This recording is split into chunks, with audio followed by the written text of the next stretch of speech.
Mr. Cohen. Thank you, Senator Cruz. It's good to see you again. Our country faces threats of violent extremism from many sources.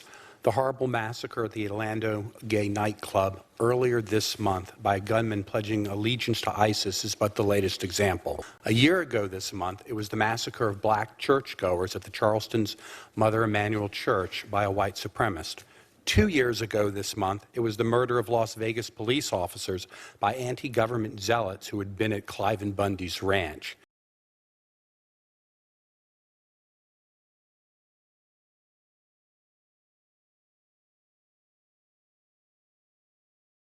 I would not take issue with the Obama administration's assessment that terrorism from those affiliated with or inspired by groups like ISIS represent the preeminent threat to our country. But I would point out that the threat of violent extremism from those blinded by racial hatred and rage at the government are serious ones as well. And while I would not go so far as to say that our government has been willfully blind to these latter threats, I would say that the record shows that both Republican and Democratic administrations, as well as the Congress, have not always given these latter threats the attention they deserve. The clearest example of this point comes from the history of the Domestic Terrorism Task Force that the Justice Department established after the Oklahoma City bombing. The task force was scheduled to have one of its regular monthly meetings on 9/11. But not only was that meeting canceled, the task force didn't meet again for 13 years as the threat associated with groups like al-Qaeda came to dominate the government's attention. During this period, the number of hate and conspiracy-minded anti-government groups skyrocketed, and the level of violence from the radical right increased by a factor of 4. President Obama, of course, has been a particular lightning rod for the radical right.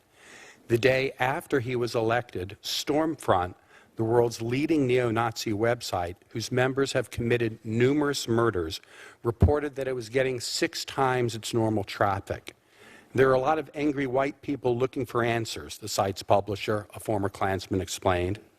When DHS released a report in 2009 assessing the likely backlash to the election of our first black president, the reaction from groups like the American Legion and members of Congress was so fierce that the report was withdrawn and the DHS unit that produced the report was allowed to wither. In 2014, the Justice Department finally revived its domestic terrorist task force after a white supremacist, Glenn Miller, killed 3 persons in Overland Park, Kansas, that he thought were Jewish. But still, there are indications that the threat of terrorism associated with groups like ISIS dominates the government's thinking. The Oklahoma City bombing was the first incident the first terrorist incident that President Obama mentioned in his speech at the White House summit of countering violent extremism in 2015. But it was virtually the only mention of radical right terrorism during the entire summit. 2 weeks after the Charleston massacre, the House Homeland Security Committee released a terror threat snapshot that didn't mention the Charleston killings. Congress has held multiple hearings, as it should, on the threat of terrorism associated with groups like al-Qaeda.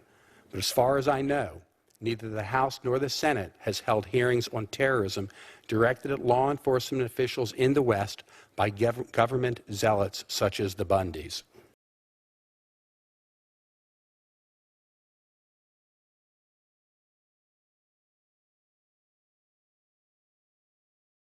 In fact, members of Congress, as well as state and local officials, have actually sympathized with the Bundys at times.